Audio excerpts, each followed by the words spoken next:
Azir that you can sit back on, the Victor, maybe even the Annie if you want to just be taking all of that pressure in, not worrying too much about what happens to you during the early laning phase, and then looking to play around these later mid-game team fights. You know, like Annie, it's util. You know, you just sort of, as Annie, you're going to have this designated value pretty clean to just clear the mid wave as well, which, especially if you're able to get first roam over Tangyuan, is going to be really useful. And there we go. For that very reason, or perhaps other secret reason that ThunderTalk have thought of that I did not, Annie's going to get locked in. So we'll see. Yeah. Indeed, like I was really both like the Annie in this situation. There's not really too many picks that you can grab into it in the current meta that just destroy it. The Annie should just be able to absorb most of that pressure. That's what you're picking up this champion for. So LGD potentially going to have to look through some of these other lanes. Now that doesn't necessarily mean that you can't be doing a lot as Tangyuan. He just can't be really doing it in mid lane, we expect. Roaming around to the rest of the map should be more the aim. And it's going to be the Lucian locked in. We talked about how much Shaoye likes these early aggressive pickups. Well, now that he's got himself this Lucian, we'll see what the pairing is going to be. The Milio, something we've been seeing quite a lot of recently, and isn't one of the ones taken off the board. Obviously, with the Nami gone, that pairing not going to be anything we can look at. Victor works in the mid lane. Tangyuan doesn't have the best early lane with this pick, but once we get into the mid game, once first items are complete, he just gets to clear the wave and stop participating against Heru, which is really the aim of LGD and of Tangyuan. He also brings a lot of damage. Speaking of damage, ThunderTalk are going to go with exactly what you said at the end of game 2, an early game pick for Junhao. Yeah, when we were talking about what to do, we'd been saying early, and then we say no, earlier. Really just fully index into this early game as much as possible, and you've now grabbed yourself the Lee Sin and the Annie, two champions that will spike really hard at that first item. Those first couple of items coming through are where you're going to get to that peak of your power, and if you're not winning the game by then, okay, fine, we'll see you next split, right? I like this comp because it's just leaning into what you really needed to do. The Nara as well going to be locked in right here, and I don't mind this in this situation. It gives Keshi a really clear engage path to be able to play through. Now, Burdol has plenty of things that he's going to be fine playing into this Gnar with, but for ThunderTalk, they're beginning to already set themselves up a composition that can teamfight effectively, that can pick people off before teamfights start as well. It's well-rounded enough that I'm not so worried about it as I was in some of these previous drafts. There's a light concern for me that we lock in the Gnar for ThunderTalk only because they banned Renekton. And to me, banning Renekton makes you go, okay, well, we want to pick Gnar. And LGD let that happen when they didn't necessarily have to. So this Gnar, which should on paper be a winning matchup for a lot of reasons, into ThunderTalk, Gnar just like tends to have a pretty good lane, shouldn't actually work into LGD because they've intentionally let it go through. And that, for ThunderTalk fans, for me, should be concerning.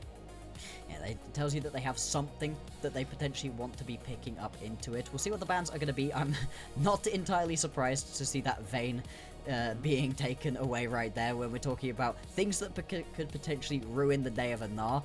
A well-executed Vayne, and Burdol can be really nasty on this champion. Makes sense to be taking that one off the board. The responses out of LGD as well, just banning out all of the aggressive bot lane picks. They want Shaoye and YCX to have the run of the lane right here. I don't expect Arn and Feather to really be able to fight them on that too much. I think in this situation, actually, I'd kind of prefer if they did just sort of concede this lane out a little bit. You've got other places to potentially be playing through. I think something like the Ezreal could be pretty nice right here for Arn to give you some extra survivability. Well, I've got good news for you. If you want ThunderTalk to concede a bot lane, let me introduce you to their bot lane strategy this entire split. That's true. Ezreal is probably going to get locked in here, which only raises the issue of where their damage is coming from. And if Junhao is ahead, then I'm not as worried. But if Junhao is behind, then I'm quite worried. There we go. There we go. Don't flirt with the other picks. We know you're not picking them. Okay, the Jinx would be fun. I'd like something like that for the fun aspect of it, but no, I do think you really just want some extra survivability coming down into this bottom lane, especially with that Junhao locked in. I mean, that's so much extra gank potential down onto this bottom lane, and with a Victor into Annie in the mid lane, that's not really a lane you're going to be thinking about ganking particularly hard here for LGD. It puts extra focus down onto this bottom lane, and I also like that LGD are going to get that counter pick coming on through for the top side of the map. Okay.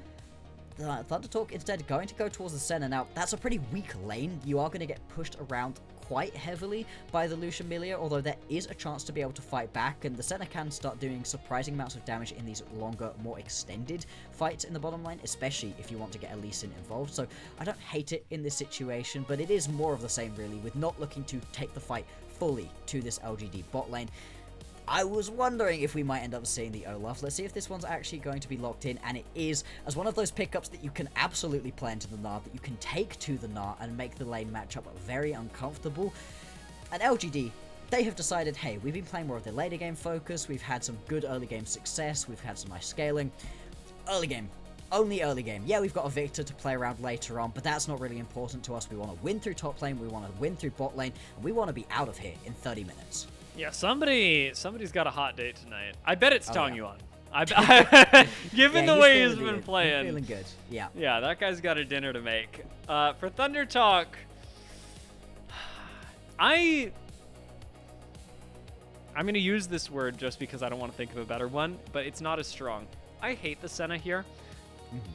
Take that down from like a 10, which is the word hate, to like an 8, whatever that is. Okay. But you don't love. I don't. That's too little. You've gone too low.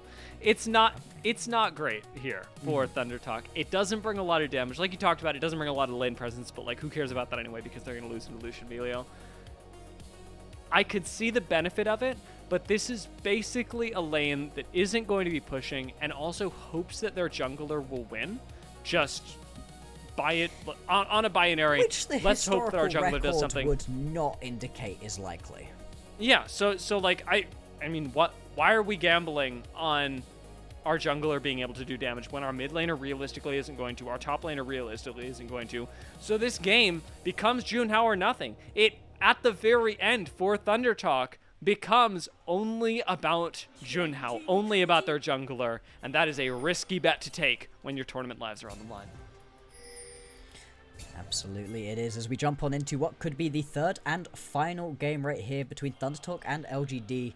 A ThunderTalk that really just haven't been able to show us anything so far in this series, and like you said, Dia, have given themselves a little bit of an interesting composition to play around. A lot of focus gotta be onto this jungle matchup, as we've been highlighting all day, and let's be watching specifically what it is that Junhao can do. This Lee Sin is a champion that cannot fall behind. This is a composition that really doesn't want to fall behind either, because as much as LGD are focused on the early game, so are ThunderTalk in a lot of these lanes, and they need these first item spikes to be coming through early to make the early skirmishing that they want to play around function at all.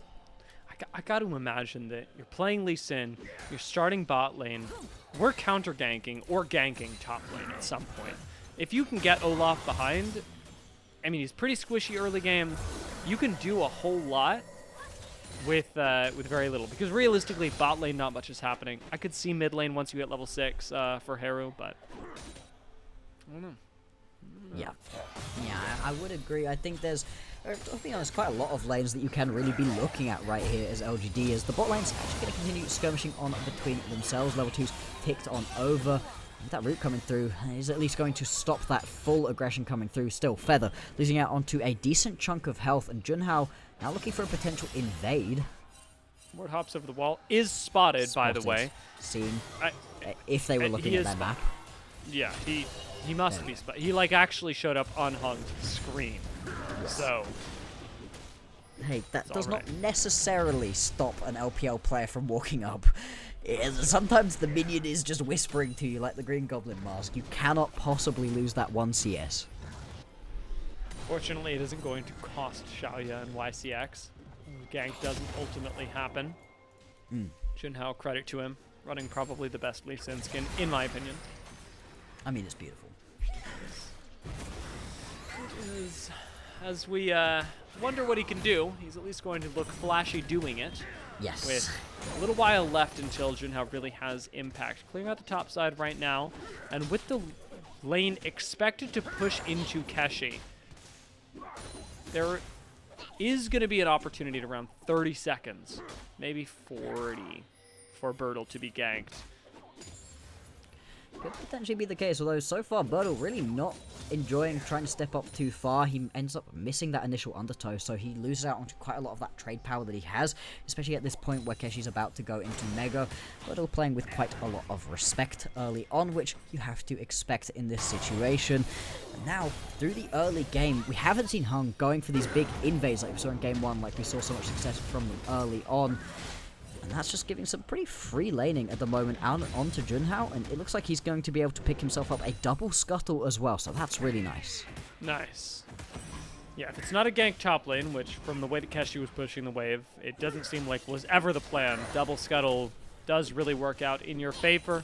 Yes. It is a small lead for Junhao, but with how early we are into the game, even small leads are pretty notable at this point. Yes. The rest of the lanes still chilling. Keshi is hanging out up against Burdol, who has burned Ghost to try and take him down. Some nice sidesteps from Keshi to keep that from happening.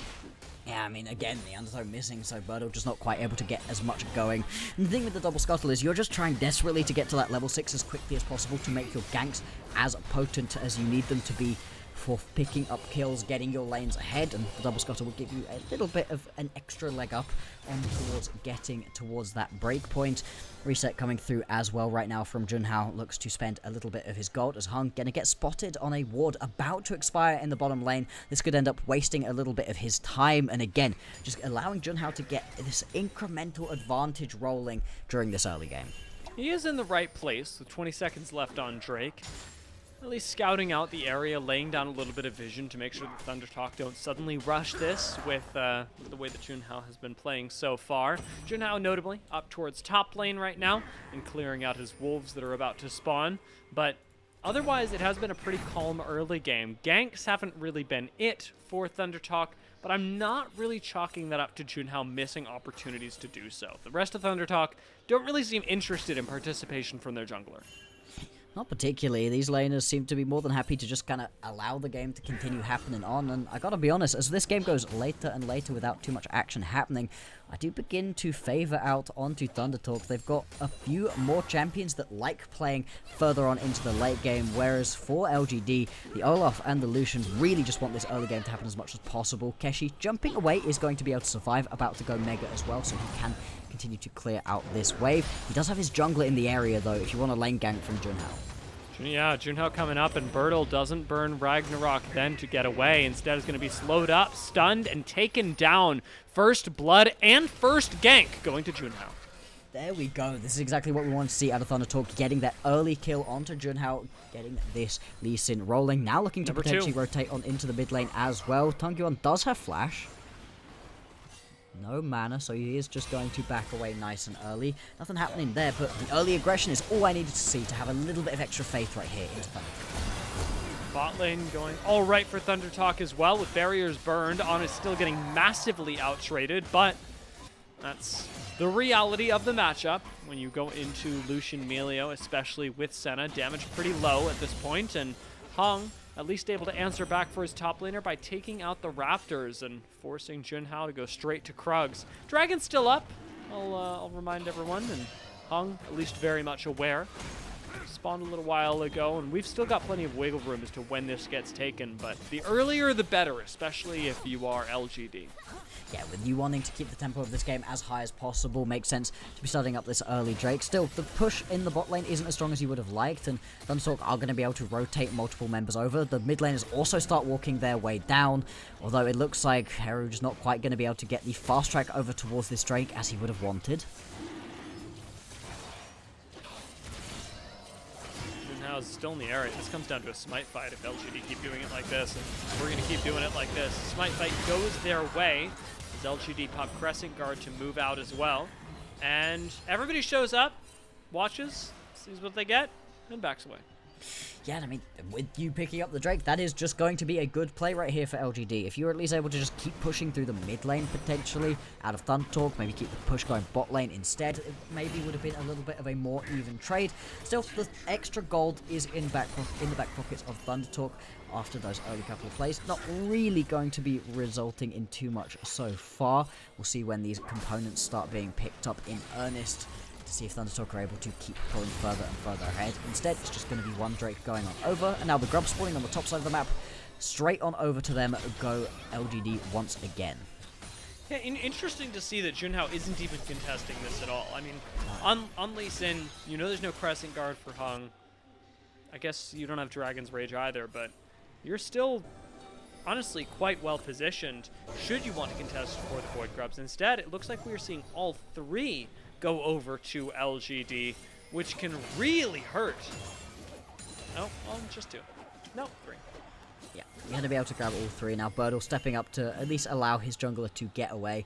Keshi thinking about going in right there. You could tell from the way he's positioning, but knows better than to walk up to a potentially very angry Viking running at him.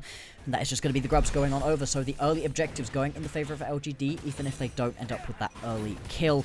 Now we see these maps. Rotations are beginning to come on through. ThunderTalk bringing multiple members up into the mid lane, trying to buy a little bit of extra space for Junhao to go for some invades, and he's going to be able to at least steal away the chickens. Not sure if he's going to be able to take away this red buff as well, though. No, letting the wind becomes lightning actually makes that a disadvantageous trade for Junhao, who has to flash and blast going over the wall, but fortunately, he'll get away.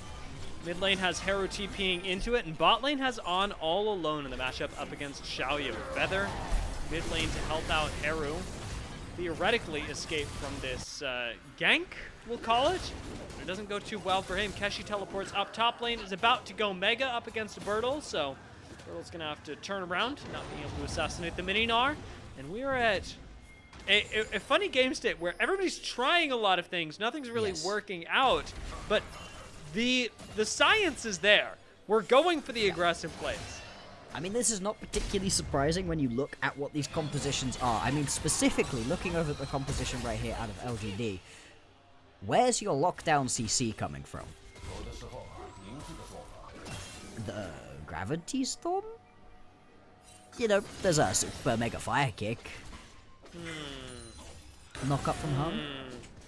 There's not a lot of just easy lockdown CC to come through. So when they're trying for these plays, how do they find it? Flash forward from Feather. Actually, starting off the play for LGD, if we're answering that question, by getting Shaoye into your face and popping barrier. That may be their most reliable engage tool yet. Yeah, in that situation, I do worry a little bit as this game goes further on. There's plenty more lockdown for ThunderTalk, although so far not really working. Mega Fire Kick actually works out, and Heng, I'm always adding words to that. Heng does get away. Teleport in to make sure this tower dive doesn't go off either. And Junhao and Feather are going to back off. Yeah, I always change out the like super, ultra, mega. Yeah, it is ultra mega fire kick, but I love the super because it feels like it feels like Jinx, and it's such an awesome name for such a like ability. Like even ultra is pushing it. Let's be real. Yes. Yeah, absolutely it is. The Mega Fire Kick, I think, would still be pushing it. It's not a major ability, but I mean, I get it. You know, childlike wonder at your ability to summon a spear of fire and kick it at people. Yeah, I guess it was better than the other theoretical ability name, which was kicking around a football in my backyard. Which doesn't roll off the tongue. Hey, particularly appropriate for this year, right, with the World Cup and everything. So. Could have been fun, but yeah, not exactly going to be quite as fun. Keshi just kind of running Burdol down. One extra auto attack to get a good chunk, but now Burdol turn around. The thing is, every time Burdol thinks he could potentially go for a fight, Keshi hits that Mega Gnar spot, and then he's just so much harder to kill. You're really going to need that first item completed for Burdol to make these sorts of plays work. And I like the timing for Junhao to roam up. You've already got Burdol low. If he chooses to try and engage into a relatively high health Keshi, you've got time for Junhao to come over. And Burdol, at least respecting that, or at least respecting, I should say, the Gnar, who Keshi has been piling particularly well, is going to back away, let Junhao reset, and it's just in time for this next dragon, as that has now spawned and actually been started by LGD. Junhao's recall timer could get him in time, but does he actually know the dragon is happening? Yeah, I mean, looking to walk over pretty slowly right here, and the dragon taking a decent chunk of HP. Instead, the engage from LGD, looking to get on top of Feather. He's just going to be able to walk away, though. Dragon gets peeled off. Dragon's Rage used to disengage as Heng gets kicked back to the rest of his team, and a hook back in from Feather. with a big ult over the top. Dawning Shadow not Shaoye. doing quite enough damage, but Shaoye walking forward does help out. Heru's walked into the front line to try and find a stun, only grabs Tangyuan with it and takes 99% of his health in return. But it's LGD at the end of that, backing away. Yeah, everybody just gonna have to turn tail and run right here. No way to keep stepping on up, and it looks like ThunderTalk, they're going to be able to grab themselves their first Drake of the game. At this point, right, it just isn't Shaoye dealing enough damage to really be able to step up fully. And instead, actually, a couple of camps going to be stolen away as the decision, and that is going to allow these members of LGD to again come back onto the map with some items completed, right? You've now got items completed onto all of your main carries down on the bottom side of the map. Not fully the case for ThunderTalk, and a window that potentially had opened up for them is going to slam back shut. They still have plenty of vision around the bottom side, is the only thing. The river very much lit up in ThunderTalk favor. I'd like to see ThunderTalk contest for a dragon, but I understand why they haven't so far. Much better at skirmishing than they are at all-out team fights for the moment. And with some ults down, they're still considering a skirmish towards the bot side. Well, top lane, Keshi's not having a good time. There's no Mega for him here. And there, he'll end up going out, making this a very complicated dragon to contest. No backup from your Gnar. Junhao in your backline, looking for YCX, changing targets onto Tangyuan and getting neither them nor the dragon. LGD grab a kill, grab the Drake, grab a top laner. What didn't go well for LGD there? Hold on. Absolutely nothing, right? This is a complete sweep, and in a matchup where ThunderTalk had actually looked like they were beginning to get something done, the door slams shut straight back in their faces, specifically in the top lane. Yeah, I mean, ow, in that situation. Ooh, maybe they can claw something back here, as Keshi's here. No Mega for him still, but this time at least he gets to move the bar up. Yeah, a lot of hurt coming out of this Gnar. Shaoye did not see it coming, nor did YCX. That's a good value teleport from Keshi. That is a solid teleport. That pulls so much back for his squad, right? In a situation where things were beginning to slip away from ThunderTalk once again. Keshi with a really nice teleport, kind of making up for the fact that he loses out on that 1v1 in the top lane and ends up giving over a solo kill. Let's watch this one back though, because Junhao, why? I get that once you've gone in, you have to keep going in, but why did you go in? You are competing for the Drake? I really do not understand why that decision was made right there, and I think it's good right here from LGD to be able to punish back on top of him. They're kind of lucky that Keshi was able to make as good of a play happen as he was, otherwise things could have gone even worse. We're getting even more aggressive with a beautiful double Tibbers coming out from Heru. Junhao should be able to pick up another kill onto Tangyuan, but Tangyuan sidesteps him and is actually getting away. Getting away on sub 100 HP with Shaoye swapping things out. That's, I mean, one kill going over to ThunderTalk, but my focus is on Tangyuan's fancy feet. Yeah, I mean, Tangyuan doesn't even have particularly that much health at this point in the game. He's not built anything too tanky, and still he's able to just survive through that initial bit of aggression on a sliver of HP. And things in this game continue to be far more back and forth than we have seen in the previous two. ThunderTalk actually with an advantage for themselves, up by a couple of kills, up by almost 1,000 gold as well. If they're able to keep this up, ThunderTalk could well send us to a game 4.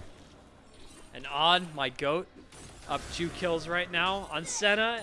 He's not about to pop off and solo carry this game with 2 kills, but he has been a reliable backbone for ThunderTalk, and if they're gonna win this game, if they're gonna convert, it is gonna be through that consistent damage that you talked about Senna bringing. And the Senna really not going to be online at this point in the game. The damage coming through right here, absolutely, as you said, landing that double Tibbers, but Tangyuan, man, there's no reason for him to be living right here. Those shields coming through just about enough multiple times, and then Shaoye suddenly looks over and goes, oh wait, you're not dead. I can potentially help out in this situation, and is indeed able to get his mid lane up back away, avoiding this gold lead from ballooning out too far for ThunderTalk. As it is, with a Rift Herald in their hands, ThunderTalk have the ability to pick up quite a bit of standing gold. Every outer turret still up for LGD, top lane the weakest. But ideally, you're able to use Rift Herald in the next 2 minutes to contest for third dragon. 2 birds with 1 stone, or I guess 2 neutral objectives with 1 larger stone. with one eye of the Herald in this situation. Yeah. I guess. And yeah, let's see if they're able to crack over this mid lane, would make the map rotations that much quicker. But the pace of the game still really hasn't felt like it's kept on accelerating. Only 6 kills in 18 minutes, really not keeping up with the LPL moniker of all of the craziness we really expect. And this really is just going to be benefiting out onto ThunderTalk, who are getting so much time to scale up onto this center, put him into a good position. That's not to say there isn't some fine scaling on LGD's side, Tangyuan as well, being given time to get into this game, but things having stalled out specifically for Burdol does worry me. He's really not going to be in a spot to get further ahead in this game, bar a good couple kills going into his back pocket off the back of a bit of a weird team fight. Side laning, not really the place where he's most comfortable up against Keshi just yet. A couple more items, and maybe that changes. Well, Shaoye and YCX still pretty happy on their own. It's been a pretty quiet game from Shaoye so far, but Lucian Melio can actually pop off in the mid game. Doesn't have to go incredibly early, but around the 25-minute mark. Second item for Shaoye. You do need to, honestly, be more of a factor in these skirmishes and team fights. Yeah, very much so. He so far has been pretty damn quiet, and I feel like this is what happens to a lot of the Lucians that we get in these games. You think he's going to be able to really pop off, win heavily in the lane, that doesn't quite work, and then in these skirmishes, pumping a lot of damage, but not necessarily into the main carries that you need it to be going towards, into these squishies. And that's not going to be ideal. Just Essence Reaver in inventory for him as well, but LGD will start up the Drake. Sole point if they're able to grab it. ThunderTalk still have Eye of the Herald that they are not. Oh, no, they're dropping it now. In the Dragon Pit to start things off. Junhao should be able to secure this Dragon as he's already in the pit and actually just beating it to death. Picks up the Drake, at least gets one for ThunderTalk, but now we're going to see what the backline looks like with one angry Olaf all over it. Unfortunately, does not go well, and Keshi in the front line does find a good Gnar. Tangyuan's still comfortable flirting with the edge of death, is going to step up to it. But it's ThunderTalk that come out the winners, picking up the single kill and the Dragon to boot. Unfortunately, no Rift Herald crash in the mid lane actually lets LGD defend this, but as things go, positive play for ThunderTalk. Certainly could have been worse right there. The fact you're able to grab a kill and the Drake is going to be nice, but ThunderTalk not really finding everything they needed to accelerate the pace of the game. The problem right now is that LGD just kind of don't have anything to do, and Junhao now potentially caught out. If he jumps over the wall, he's going to find plenty more friends. Ooh. Okay, never mind, he loves that. Yeah, very, very happy to have Emilio around, and with Heru jumping in as well. Won't actually stop Tangyuan from getting out, but Heng almost certainly dead right now, getting onto the Raptors, trying to pick up a little bit of gold before he eventually falls, and Junhao will make sure that that is a swift and painful death.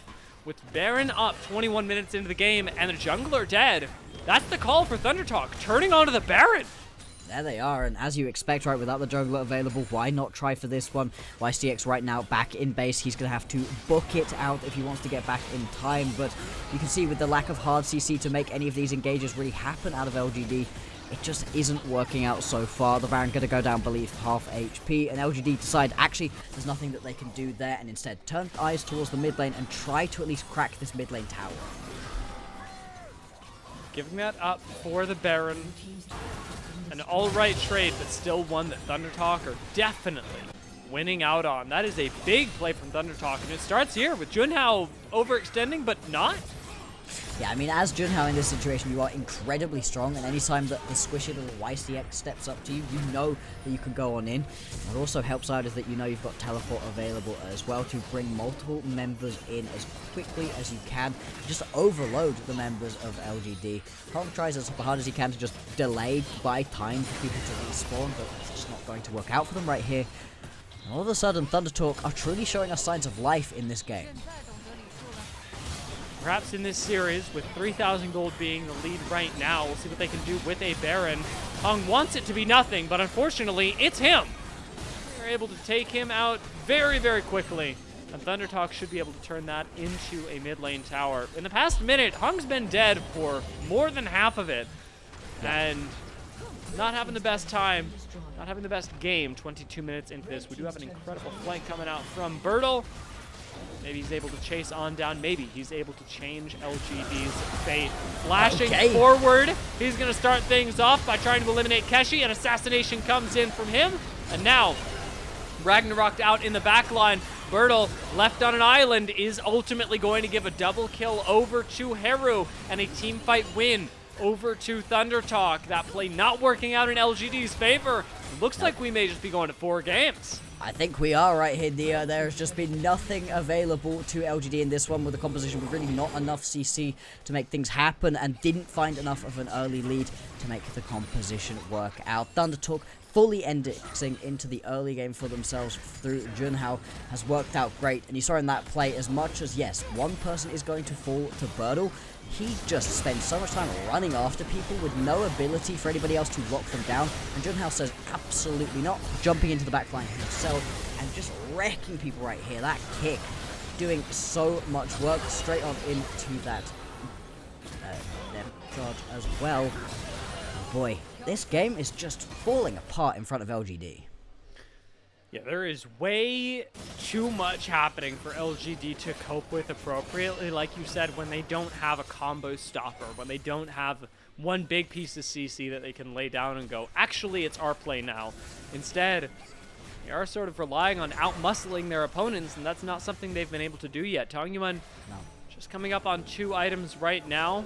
On the Victor, can be really impressive late game, but for that, we need to get there. Unfortunately, with 2 dragons going their way, that's at least a possibility for LGD. But it is ThunderTalk who is making the big turnaround, who in a series that they were getting smacked around in, have taken this game and made it look like one that they should win. Incredibly strong spot at this point. Okay, Dressline just about going to miss, otherwise that could have been the in. Here's the attempted in, but Heng just gonna die instantly. And a nice kick from Junhao gets Tangyuan right into the front lines as well. This turns into another winning fight for ThunderTalk, and perhaps their first win of the series, as Keshi goes hard underneath the towers, and Junhao, despite not connecting with the Sonic Wave, is just going to back off, pick up a tower, look for the dragon next. We are approaching 10,000 gold as the lead for ThunderTalk, and what a way to turn this series around. And the 10,000 gold is reflecting in the fact that you've got 3 items about to be completed across the board for ThunderTalk the second that they take these resets after these big fights, whereas 3rd items still so far in the future for the members of LGD. It's been really good to see so far that ThunderTalk have been able to give us some actual life, but Heng, it's kind of a desperation play, needing to get something going, not even able to get himself the Crescent Guard up and available to survive that a little bit longer, and Junhao once again jumping on into the backline. He's been styling on his right with this listen. That was a gorgeous, gorgeous kick, and what you talked about, definitely the call for ThunderTalk. Get him somebody with early autonomy, and with Lee Sin's crazy amount of mid-game utility as well. Junhao gets to one-shot people and serve them up to the rest of his team. 6-1-5 right now. He is having a fantastic performance in sharp contrast to the rest of this series. Yeah, everything else has been really weak overall from ThunderTalk. Had bad individual laning phases, haven't been able to get some early aggression out of Junhao. The only real constant is that Arn and Feather were quite quiet during the laning phase and then begin to find themselves some kills and some aggression in the later stages. And if they can replicate this another couple of games, maybe we can end up going all the way in this series. LGD desperately still trying to scramble back into this game. If they want to get back into this game, there's plenty of shutdown gold available to them, but they just are not being given the opportunity to catch on to one member. Keshi's never pushing too far forwards, and the remaining members of the squad are always buddied up alongside each other, ensuring that nobody's going to be the last man out. And because of the lack of hard CC, I mean, we've seen Heng try his best with the hard CC he brings, and it's not really working out. LGD need to be finding more skirmishes, less team fights, and as we illustrated before the series even began, ThunderTalk, when they get a lead, love to team fight. They will group up as 5 and fight you anywhere on the map. They love a team fight even when they're from behind, so as soon as you give them a little bit of an advantage, they are absolutely going for that one, and LGD kind of just scrambling right now. Burdol hasn't been able to have the impact he would have hoped for with this counter pick Olaf. And the fact that he's fallen behind has really ruined a lot of the plans of LGD. trying to engage, but Arn at this point does so much damage. That's 4 auto attacks, and he's just dead. Doesn't really get to play the game, and Heng's pressing guard is burned defensively, and even that doesn't look like it'll save him. Burdol flashing forward onto On, picks up a big shutdown, 1,000 gold going to him. While underneath the towers, YCX has Keshi face tanking the tower to take him out. That is a huge team fight win for ThunderTalk. Great play from Burdol, but everything else collapses for LGD. So 1 for 4, and this is the thing, as much as Burdol's able to pick up a kill, it's because you get split off from everybody else. Now you're going to get teleports in, and ThunderTalk, they want to end right here. They want all of these games to be under 30 minutes long. That is becoming a reality, and they are breaking apart the idea for LGD that they would take this in a swift 3-0. ThunderTalk on the verge of turning this around, taking that first step towards a reverse sweep, but one step at a time. ThunderTalk have at least managed to take a game and turn the tables on LGD. There we go. I'm glad that we've at least got a series out of this. I was slightly worried that ThunderTalk would going to go quietly into the night, and instead we do at least get a little bit more back and forth between these two teams. And what utter domination it was in this game number 3 from ThunderTalk.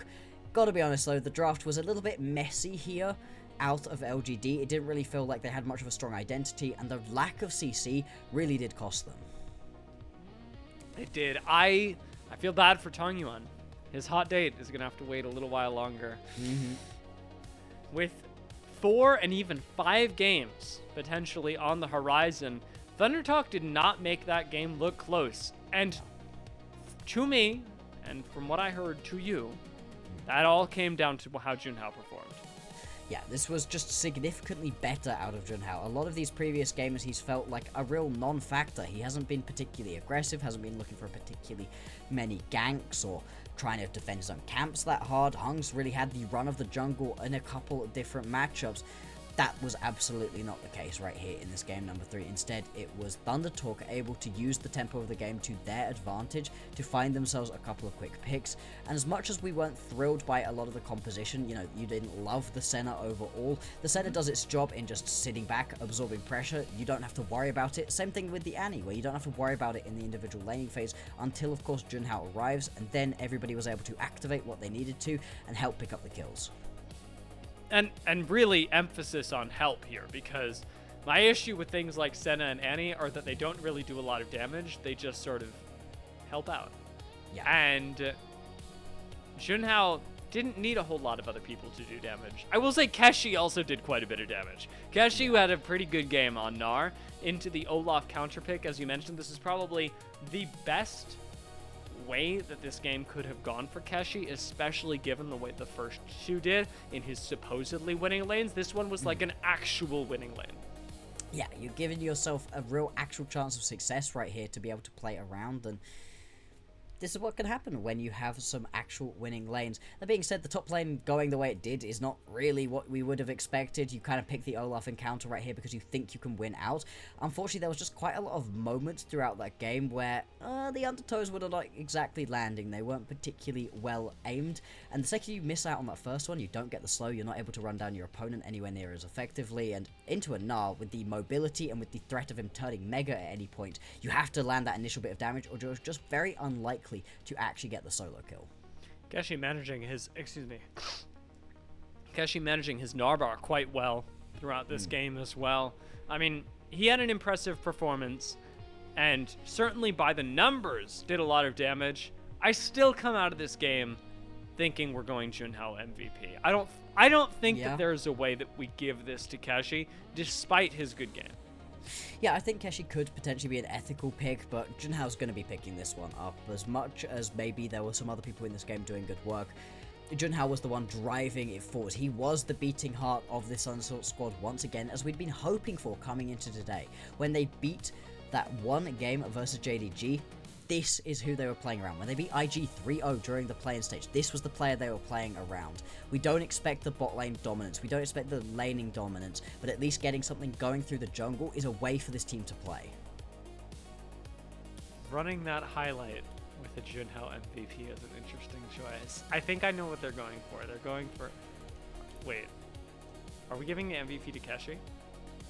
I'm actually like, okay, these replays tend to be associated with who's getting MVP, so I genuinely don't know because they showed the coach reaction. But I'm metagaming the MVP. I'm trying to figure out who it is ahead of time, and that has not always worked out for me. As it is, we've got our votes in. Let us know who you thought was the MVP, of course, in the chat. But as we think about game number 3, big winning points of here in this game were Junhao's Lee Sin. That obviously is not going to be available, although it's not like there aren't other early game picks that you can go with. Pantheon has been basically ignored this entire series, but as we get into games 4 and 5, might become an even more realistic possibility for both our junglers. Other than that, we haven't seen Ashe picked up by On yet, so that's something that we could go for. Mid lane, I don't think it matters. We can pick anything. And top lane, I don't actually know we're going top lane. Renekton's still up. Yeah, there's still a few picks, and I really like once we get into the real depths of these matchups right here in these best of 5s, because during the regular season we only get the best of 3s, and obviously these teams really don't get to play that many games down in Group Nirvana, so we see a lot less of the champion pools, and I feel like it nearly did affect LGD in their series versus Weibo that went to all 5 games, right? In the back end of that best of 5, they were picking some pretty wild compositions. That's the one where we got the Draven down in the bot lane from Shaoye that ends up winning them that series overall. So we could be in for some really interesting picks. I'd be really interested to see as well what gets skipped away from the bans, because we've been very consistent in banning away a couple of things like the Nocturne, the Karma, the Neferi's also been taking quite a lot of bans so far, the Seraphine, the Orianna. If any of those slip through, those are all first pickable. Is it a Keshi or a Junhao MVP? What is going on? Junhao. I actually can't decide based on what we've seen so far. But I am on the edge of my seat for who it'll end up being, and I know they're going to show us soon, because that at the very least has stayed consistent on the LPL. I like the options that you're talking about though, as we look towards next game, because ThunderTalk did manage to find the singular win. They need 2 more, and it's possible. It's possible. It's possible. Yeah. It very much is, and we've already seen this out of LGD, where they win the first 2 games, they lose the next 2, send us to a 5-game series, and then they're able to scrape through in that 5th game. Maybe this is their comfort zone, right? It is Junhao, and I think that's very much deserved. Whew, sigh of relief, sigh of relief. I was starting to believe it was Keshi, bro. The way they were showing those replays, it was honestly hard to separate the two, as they were, even in teamfights, playing quite close together, and credit to them for being on the same page. I've never noticed the little bit of beard that he's got going on there. Very, very nice. I'm not talking about Junhao, I'm talking about Lee Sin. That's my bad. As we look towards this next game, the question is, what will Junhao be going for next? I don't know. Pantheon is like the first jungler that I'm thinking of, but that draft is way ahead of us, and even the next game seems far away for both ThunderTalk and LGD. I don't think LGD expected this to go to 4 games, given how the first 2 went. They've got to regroup for game number 3 and draft themselves a composition that perhaps has a few more tools to start fights into ThunderTalk. As to whether they can win them, that's what we get to find out in game 4 after the break.